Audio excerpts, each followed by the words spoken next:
जीवन में जिसने पाप के अलावा कुछ भी नहीं किया है और गलती से भी जिंदा नहीं, जीवित नहीं, मरणोपरांत भी अगर इस भागवत को गलती से भी सुन ले तो उसका भी कल्याण हो जाता है। अच्छा, ऐसा कोई प्रमाण है आपके पास में?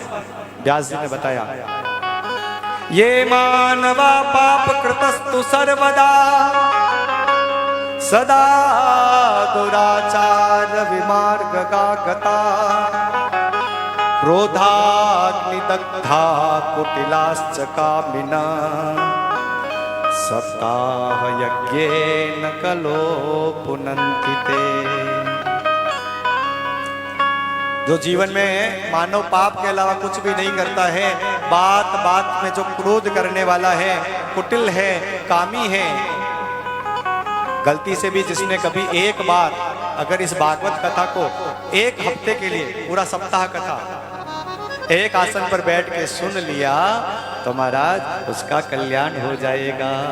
हाँ, ये तो बहुत सरल मार्ग है, बस कथा मंडप में आके बैठना है और आसन भी एक होना चाहिए। अब आजकल आसन में बड़ा चक्कर हो जाता है।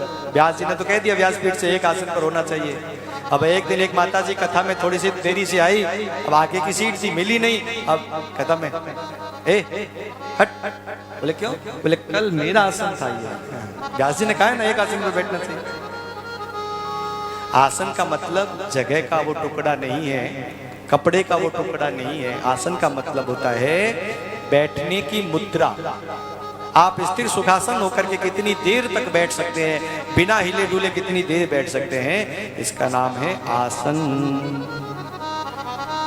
और ये कई प्रकार के होते हैं, सुखासन, पद्मासन, अर्ध पद्मासन, भुजंगासन, है ना। आप कैसे भी पलाकी मार के बैठ सकते हैं, जैसे अभी बैठे हैं।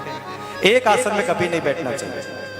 बहुत सारे लोग होते हैं दोनों घुटनों को ऊपर करके ऐसे पकड़ लेते हैं, इसका नाम है दरिद्रासन। क्या नाम है? अगर देवराज इंद्र भी इस आसन में बैठ के कथा सुने तो दरिद्री हो जाता है। बोलो राधे राधे।